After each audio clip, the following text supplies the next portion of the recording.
everyone. Happy New Year. Welcome to season 2 of 52 Authors, 52 Weeks with me, your host, Dr. Lisa L. Campbell, the Growth Motivator.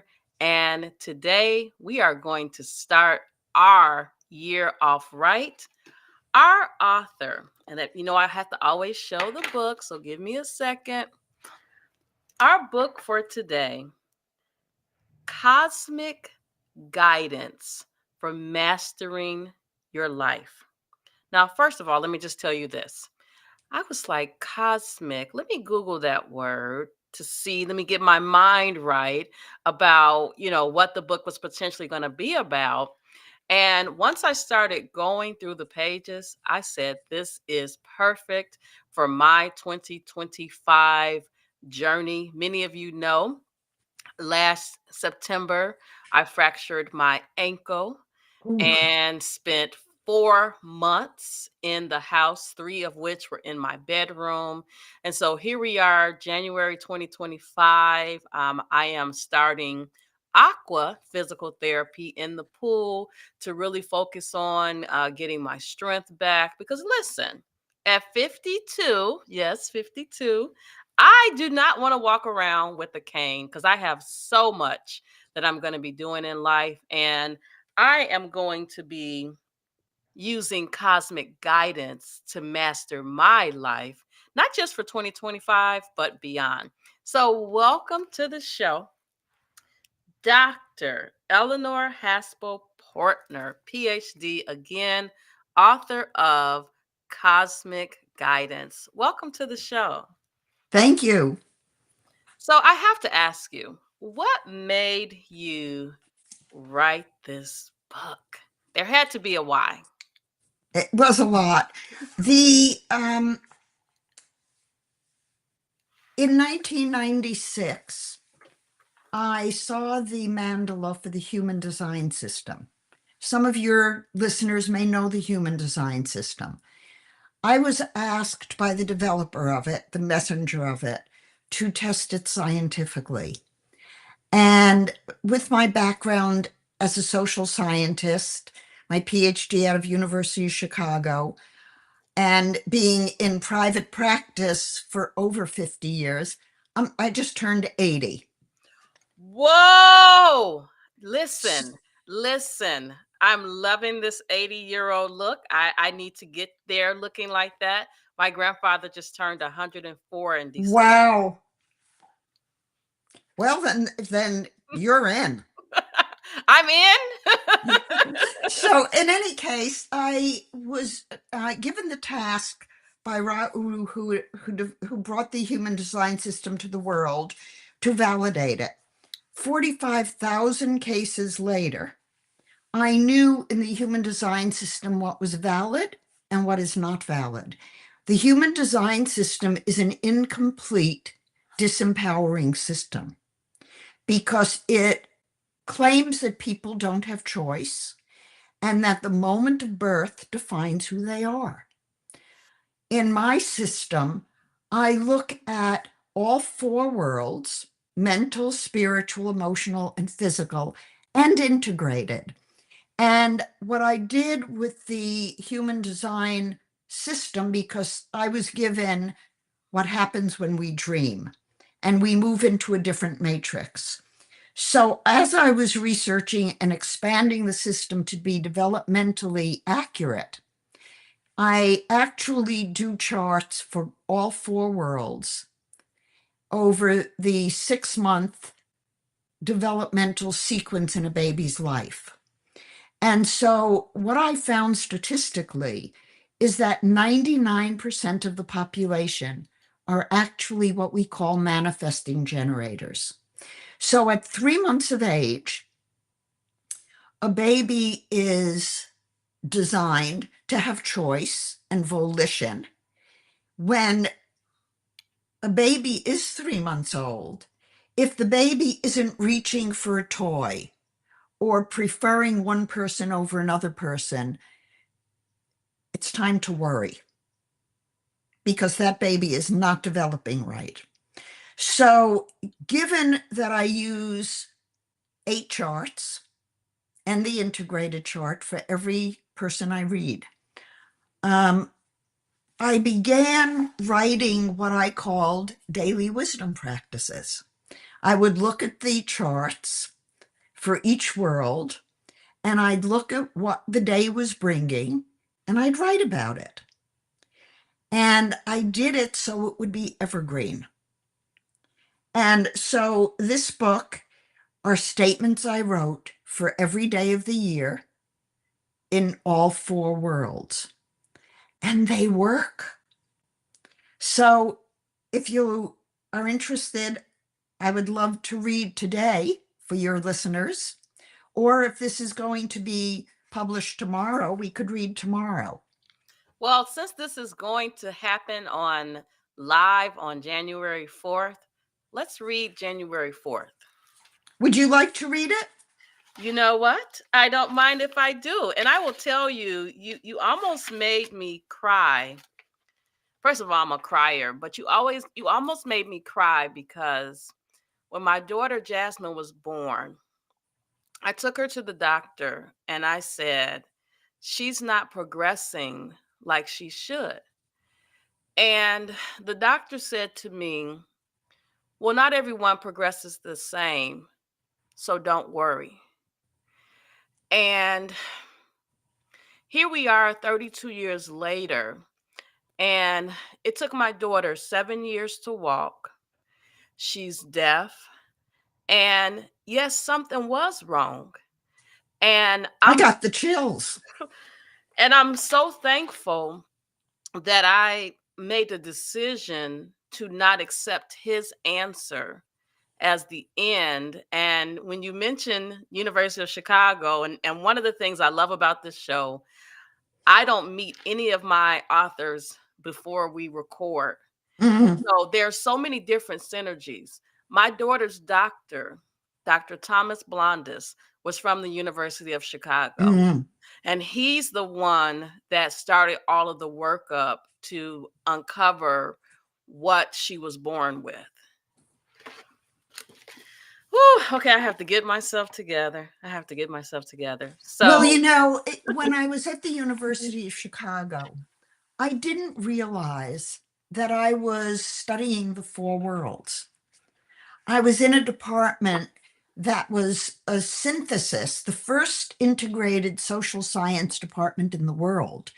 It integrated psychology, biology, sociology, and anthropology. And I studied with some of the greatest psychologists. So for me to have found a discipline, for one thing, I recognized the mandala when I saw it because I've studied all the parts of it, the tree of life, psychology, dreams. I'm a Jungian analyst. So hearing that you instinctively knew that there was more that your daughter needed than what the mental world medical profession was telling you is a testament to your consciousness.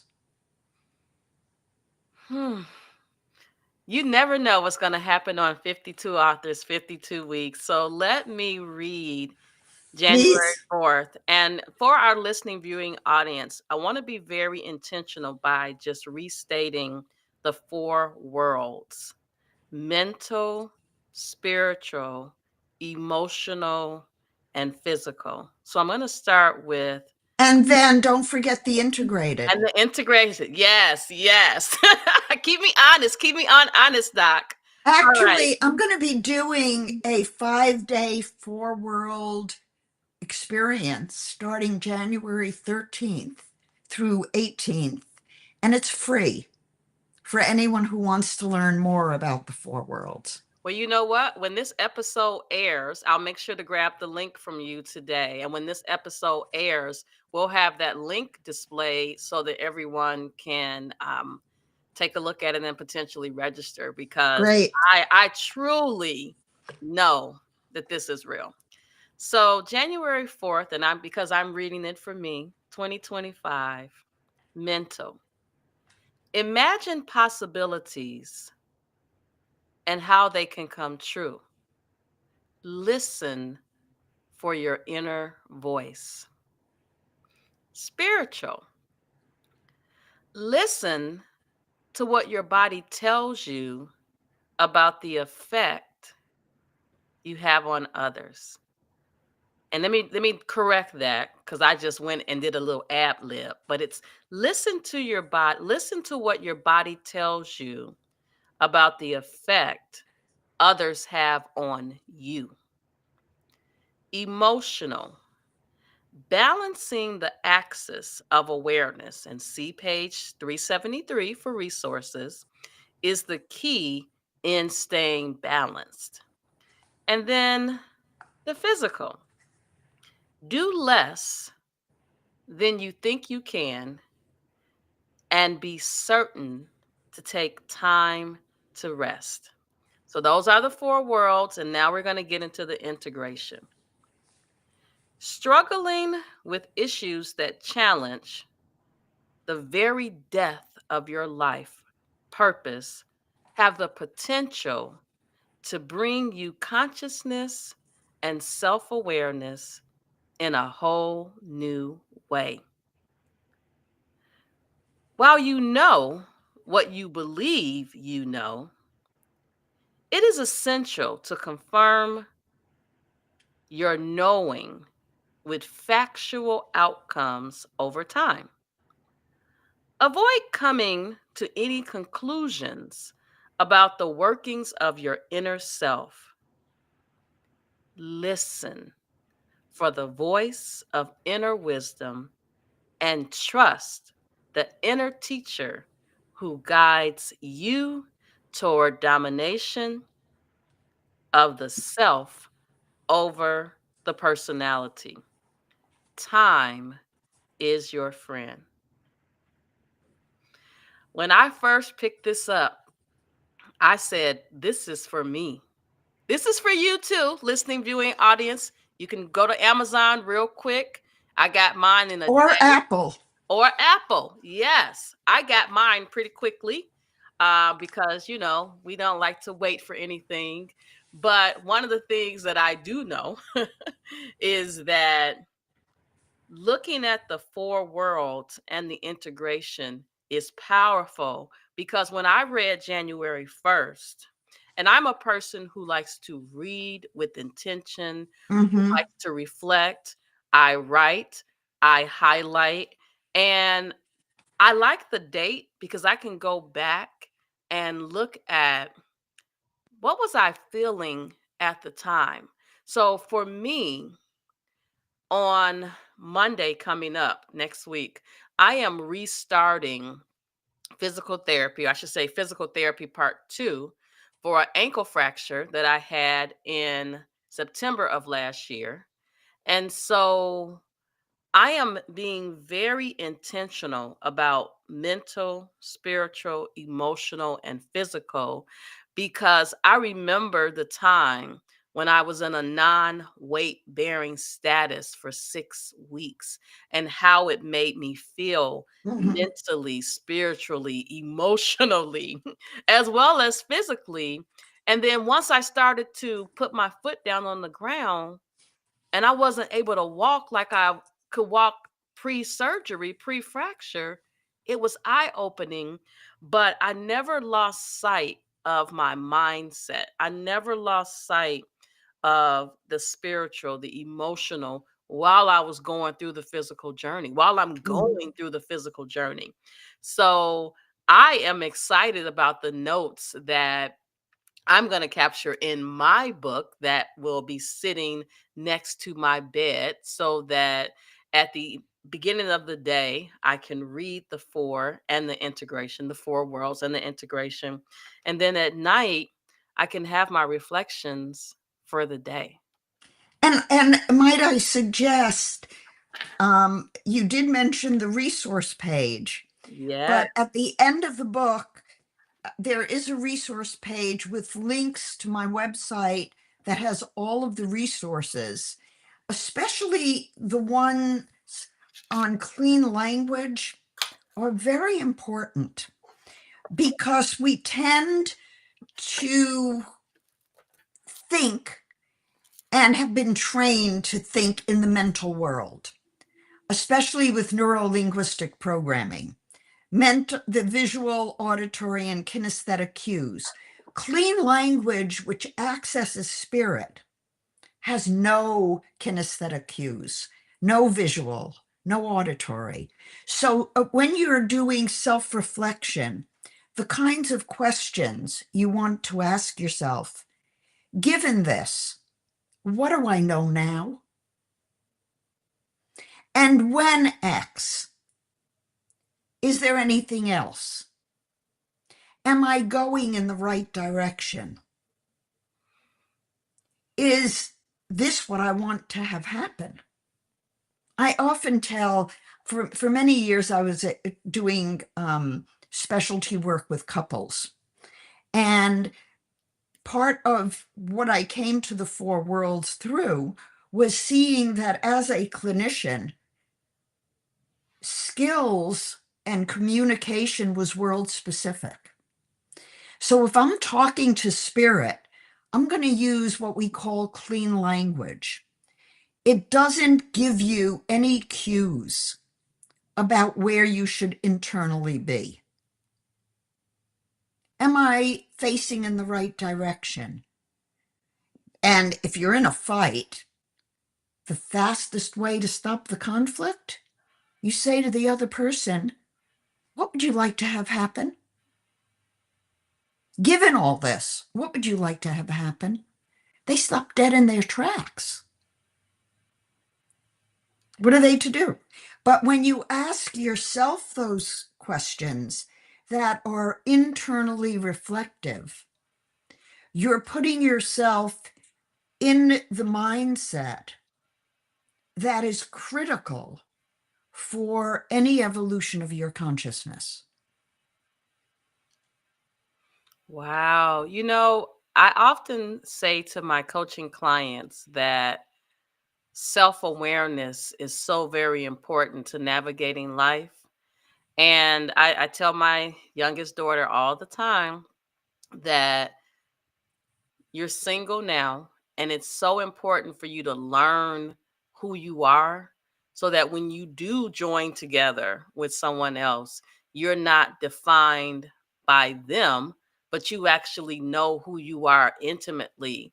And I come across so many people that are 50, 60, 70 years old that still don't know themselves. Mm-hmm.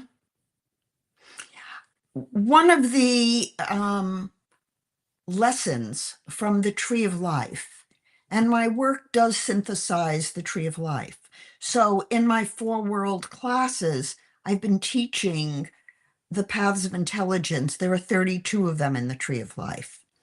And the first path in the Tree of Life, which is actually a model of the process of self-actualization or individuation, the first path, the 32nd path, says spirit, says basically we are an energetic light body living in the physical world. And that physical world is not who we are. We are spiritual beings living in a mental world. And so, in order to be clear, in order to have your life work, you need to use spirit as the core. So, what I've said to all of my clients is in a relationship, the key is to be spiritually aligned. I've seen so many marriages fall apart because, and I just wrote an article for a book on divorce, and my chapter was about my first marriage, which I ended as a single mom with two young kids because we went after graduate school, we went in separate directions. He went toward the mental world with power and social status, wanting to be on the boards of hospitals and stuff. And I was spiritual. I could not let go of spirit being the core of my values. And I had the courage to say, wait a minute, if we stay together, one of us has to compromise our values. And that's not a relationship. Wow. So it took courage. And then I met my second husband in India because Spirit told me to go to India. And I went to an ashram without any interest in the ashram because the voice told me to go. And I met my husband on the day and time my mentor astrologer told me to go. And we've been together since the day we met 46 years ago. Wow. You are giving us some life lessons. You're 80 years old. You've been married for 46. My grandfather was married for 75 years before my Wow. grandmother I have passed. something to aspire to, Lisa. Yes, yes. And you know what he tells me? Because he has this is may sound a little morbid, but he has her obituaries like everywhere in the house. And he tells me all the time, I still love her. Oh my gosh. I got the chills again. Yes, yes. He says, I still love her. But he also always reminds us that I loved her because God loved me. Mm-hmm. And that's what he holds on to. God. Hmm. Yep. When a culture loses connection to God and to spirit, they lose their way. Mm. And that's a lesson for each of us. We have to listen for that inner voice. And I do a free webinar every Thursday at noon. And I say to my clients, when you know what you know, and nobody can tell you you don't know, as you said with your daughter, you knew something was wrong. Nobody could tell you it wasn't wrong because you knew it in your gut, in your soul. And you knew that as her mom, you had a responsibility. And that's what drove you. And wasn't she lucky to have a mom who tuned into her soul and not into the exterior that everybody said, pay attention to that? Whew. We're starting 52 authors, 52 weeks, 2025. Really heavy. But you know, I firmly believe that we are where we're supposed to be because we've lost a lot of connections with a lot of things. And if we don't turn it around, it's going to look scary. Yep. And that's why I'm doing the work I'm doing. I'm so proud of you. And Oh, I'm proud of you, but I'm inspired because my husband, he is literally like, I got to figure out him, not me. He has to figure out a way to retire. He's like, I am going to retire and I'll be the cameraman and security for all of your events. But I'm like, I'm working until I'm dead. I'm doing what I'm doing until I'm no longer here because I truly believe I am in alignment with my purpose in life. And it mm-hmm, took me a long time to get into alignment, but once I got there, I knew that that wasn't the end, that it was just the beginning. mm-hmm. Because it connected you with your spirit and your mission. And when my husband turned 60, he said to me, we should think about retiring. And I looked at him and I said, I'm never retiring. When you retire, you die. And when you stop dreaming, your life is over. So I said to him, you know, we're going to dream and have goals and work until we die because that's what we love. We love what we do what we love. What else is there? Absolutely. Absolutely. I love to hear it because I am on that same exact path. And you know, something that just hit me about when you have this gift, this spiritual connection, if you don't use it, you can lose it. I think Yes. about for 6 weeks, I had to be non-weight bearing and hop on my left ankle. And when I put my foot down, once the doctor said you can put your start to to bear weight on it, I'm thinking at the time, I'm 51. This is gonna be easy. But guess what? It has not been easy, but it's Mm, been worth it because it's really allowing me to see what happens if you don't use your gifts. mhm, Because they atrophy, they get weak. And then you got to take all of this, you lose time trying to rebuild it back up. But for me, it literally has allowed me to tap into myself at a deeper spiritual level. Once the doctor said I could walk, I waited about 4 weeks. I'm still on the cane, but I went into the swimming pool and just started by myself and started walking up and down the swimming pool.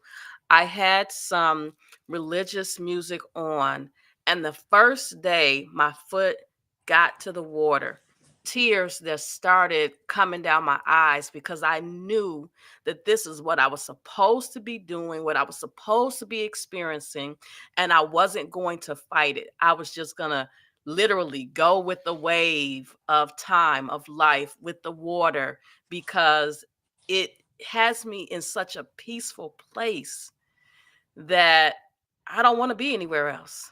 exactly.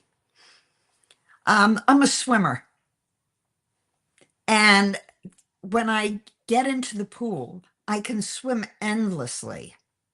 And I've realized that when I'm in the water, I'm not picking up anybody else's energy. Mm. It's closing it out. Usually I'm psychic. I've been psychic since I was born. I see auras. I know I pick up energy. When I'm in the water, there's no sounds. There's no other people in, whose energy I'm feeling. And we all need that. I've been a transcendental meditator since 1974, every day. Oh, wow. So I highly recommend that everybody have a meditation practice. I just found, I don't think I have them in here, but there's um, two speakers made by Now by Zulu, Solu. And they're two speakers that play Tibetan bells for like 3 minutes and put you into a relaxed state. There's so many wearables now and tools for people that anyone listening, explore how you can put yourself into a spiritual meditative place at very least once a day, ideally twice a day, morning and toward evening, not right before you go to bed because it'll keep you up, but late afternoon, ideal. So I encourage all the listeners to find practices that anchor you spiritually because that's where you really live. I love it. Well, listen, Dr. Eleanor, it has been such an honor to have you as our first guest of season 2. It's so weird. Season 1, my first guest was Dr. Nisa Jenkins. Her book is titled Speak Up, I Can't Hear You, The Voice of a Woman. And so Mm, to start 2025 off with cosmic guidance for mastering your life, daily notes, it's definitely aligning. And listening, viewing audience, I cannot wait to hear that you've purchased your book and that you've actually not just purchased it and put it on your table, but that you're actually um, reflecting and writing and growing because you cannot live this life without growth. My grandfather asked one of my aunts recently, "Are you going or will you be left behind?" That was powerful. And Yes, listen, granddaddy's 104. So it's not much that he will say that I won't listen to, because I'm like, if you lived 104 years, you're doing something right. that's right. Well, Dr. Eleanor, do you have any final parting words for our listening, viewing audience before we go? Yes, join me for the 5-day experience, January 13th through 18th. It is self-directed. Everything is recorded. It will take you not more than 15 to 30 minutes a day, and it will change your life. It will put you into your spiritual core and teach you how to align. And also, feel free to join my free webinar on Thursdays. And know that you're here for a mission. And tuning into your spirit is going to align you to that mission. And when you're aligned, everything falls into place. It's called synchronicity. So I appreciate you having me on and the ability to share with everyone what I've learned. And if I can help people change and embrace their spirit, I'm all in. I love it. And I don't think there's anything else to say.